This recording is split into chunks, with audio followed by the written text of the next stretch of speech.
Lihatlah teman-teman, alam kita sedang terluka karena sampah dan polusi.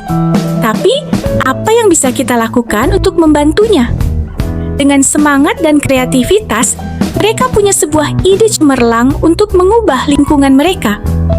Mereka mulai dari hal kecil, memilah sampah dan mendaur ulang barang bekas menjadi karya seni yang indah. Menanam pohon memberi kehidupan baru bagi alam. Setiap bibit yang ditanam menciptakan sejuknya untuk semua.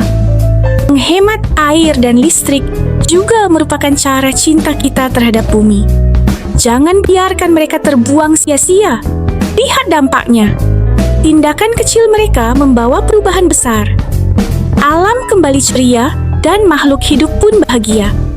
Mulai dari hal kecil, mulai dari diri sendiri, mari kita jaga alam dan lingkungan kita agar tetap lestari untuk masa depan.